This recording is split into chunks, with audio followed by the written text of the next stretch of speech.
جی، آپ کی ایک بات پر آپ کو میں عمر محمدی بھائی بتا دوں، سیاست اسلام سے اور قرآن و سنت سے جدا نہیں ہے۔ لوگ یہ سمجھتے ہیں، جیسے کہ ابھی میں نے فیس بک پر ایک پوسٹ بھی شیئر کی، کہ مولوی کا، مولانا کا، علماء کا کام مسجد تک ہے یا ممبر و محراب تک ہے بس، یا کوئی مر گیا تو جنازہ پڑھا دیا، کوئی جم گیا تو کان میں اذان دے دی، کسی کو جناب شادی کرنا ہوئی تو مولوی صاحب آ کر نکاح پڑھا دیں، یہ مولوی کے کرنے کے کام ہے۔ حالانکہ ایسا نہیں ہے۔ حضور نبی کریم علیہ السلام کون تھے؟ مسجد نبوی، مسجد اقصیٰ کے امام تھے نا، تو وہ امام مسجد تھے۔ ہمارے نبی مسجد کے امام تھے۔ ان کے بعد آئیے حضرت ابو بکر، وہ کون تھے؟ وہ بھی امام مسجد تھے، مولوی تھے، مولانا تھے، قاری تھے، حافظ تھے۔ اسی طرح نیچے تک چلتے آئیے، بلکہ صحابہ خلفائے راشدین کے بعد بھی جو خلفاء اور خلیفہ حضرات آئے وہ سب کے سب مولوی بھی ہوتے تھے۔ ہمارا اس وقت کا، یعنی آج کے لفظوں میں آپ اسے صدر پاکستان کہہ دیں، وزیر اعظم پاکستان کہہ دیں، جو بھی خلیفہ آیا خلفائے راشدین کے بعد، وہ جہاں کچھ اور ہوتا تھا وہیں وہ مسجد کا امام بھی ہوتا تھا۔ ملک کا جو کیپٹل ہوتا تھا نا، دارالحکومت، کیپٹل، مثال کے طور پر آج ہمارا کیپٹل اسلام آباد ہے، کہ اسلام آباد کے اندر وہ کون سی مسجد ہے جہاں بھٹی صاحب مجھے لے کر گئے؟ تو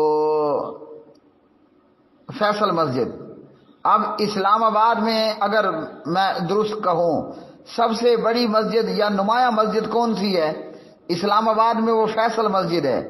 تو جو خلفائے راشدین کے بعد حکمران آئے ہو لمبے چوڑے دور تک، وہ جہاں کچھ اور تھے وہیں وہ اسلام آباد فیصل مسجد کے اندر امامت بھی کراتا تھا، خطبہ جمعہ بھی دیا کرتا تھا۔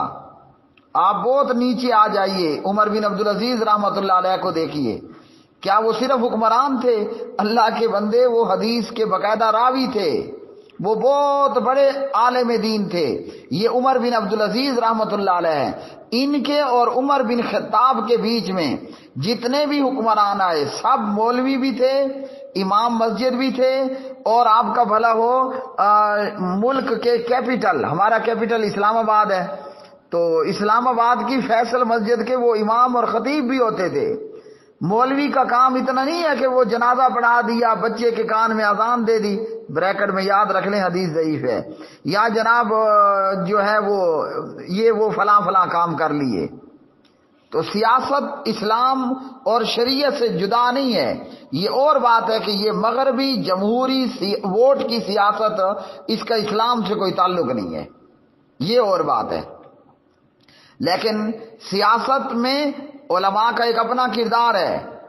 جمہوریت سے مجھے 1000 دفعہ اختلاف ہے، لیکن اس اختلاف کے باوجود کہوں گا قادیانیوں کو کافر مرتد قرار دلوانے والے کون تھے؟ میرے الفاظ اور ورڈ کو یاد رکھنا، قادیانیوں مرزائیوں کو مرتد قرار دلوانے والے کون تھے؟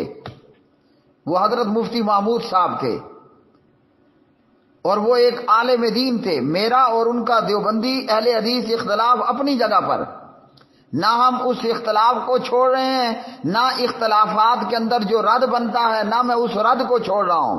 1000 ہاتھ دیوبندیت کے ساتھ اختلاف کے باوجود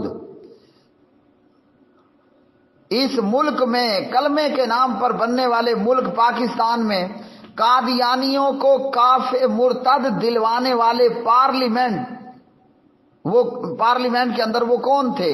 وہ ایک مولوی تھے، وہ ایک عالم تھے۔ اور میں مفتی محمود صاحب کو میں بھی عالم نہیں کہہ رہا، میں نے مفتی محمود صاحب کو سنا ہے، میری جیب تھوڑی ہلکی ہوئی پڑی ہے، جیسے وزن آئے گا اس میں تو میں مفتی محمود صاحب کا فتاوی بھی خریدوں گا۔ تو مفتی محمود صاحب کو میں نے پڑھا اور ان کو سنا، وہ ایک عالم دین تھے۔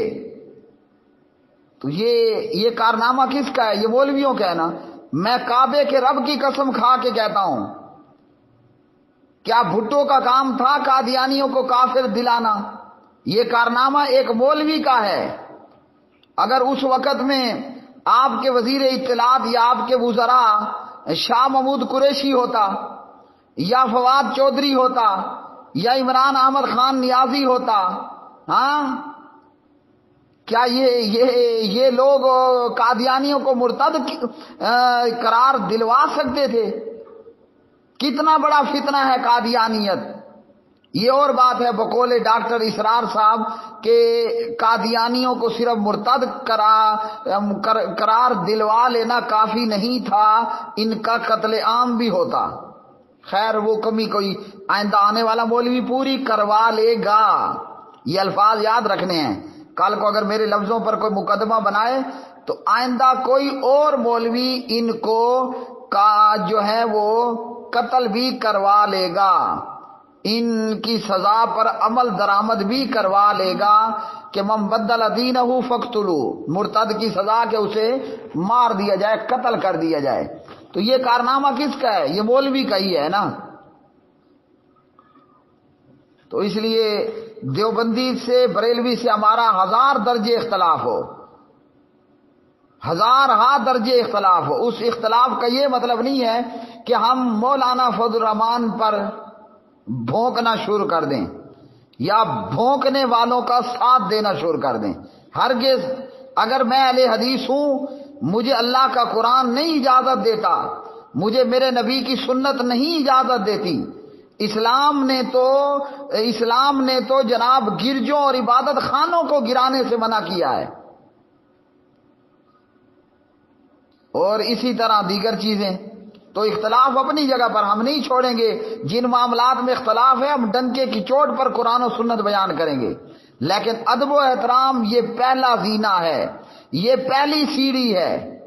ہم نے خاص بالخصوص علماء امت کے جناب ان کی ذات پر، ان کے کردار پر حملہ نہیں کرنا۔ ہم نے فضل الرحمان کے کپڑے نہیں اتارنے، ہم نے فضل الرحمان پر جناب کیچڑ نہیں ڈالنا، ہم نے فضل الرحمان کی عزت پہ ہاتھ نہیں ڈالنا۔ ویسے بھی یاد رکھیے، میں حدیث بڑی پیاری، بڑی میٹھی حدیث ہے، بریکٹ میں اتنا یاد رکھ لیجئے، حدیثیں ساری میٹھی ہیں، شیریں اور پیاری ہیں۔ المسلم من سلم المسلمون من لسانہ ویدہ، مسلمان وہ ہے جس کے ہاتھ سے اور زبان سے دوسرا مسلمان محفوظ رہے، بچ کے رہے۔ تو یہ حدیث تو ہمیں اجازت نہیں دیتی کہ ہم فضل الرحمان کے کپڑے اتاریں، ہم جناب فضل الرحمان پہ کیچڑ ڈالیں۔ تو اس لیے اختلاف اپنی جگہ پر، وہ اختلاف بھی ہے ہمارا دیوبندی بریلوی سے، تو وہ ہمارے پیٹ کی بنیاد پر تو نہیں ہے نا، دلیل کی بنیاد پر ہے۔ تو دلیل کس بات کا نام ہے؟ قرآن اور حدیث کا۔ تو جیسے ہم قرآن اور حدیث کی وجہ سے رفع الیدین پر ڈٹے ہوئے ہیں، تقلید نہ کرنے پر ڈٹے ہوئے ہیں وغیرہ وغیرہ، تو وہی قرآن حدیث ہمیں بتا رہا ہے المسلم من سلم المسلمون من لسانہ ویدہ، او کما قال علیہ الصلوۃ والسلام۔ باقی نہ ہم نے ووٹ ڈالا، نہ ہم ووٹ دیں گے۔ ہم عبد الرحمان سدیس کو ووٹ نہیں دینے والے، ہم اپنے امیر محترم علامہ ساجد میر کو ووٹ نہیں دینے والے، ہم اپنے امیر محترم علامہ حافظ سعید صاحب حافظہم اللہ تعالی ان کو ووٹ نہیں دینے والے، تو فضل الرحمان صاحب کو بھی ووٹ ہم نہیں دینے والے۔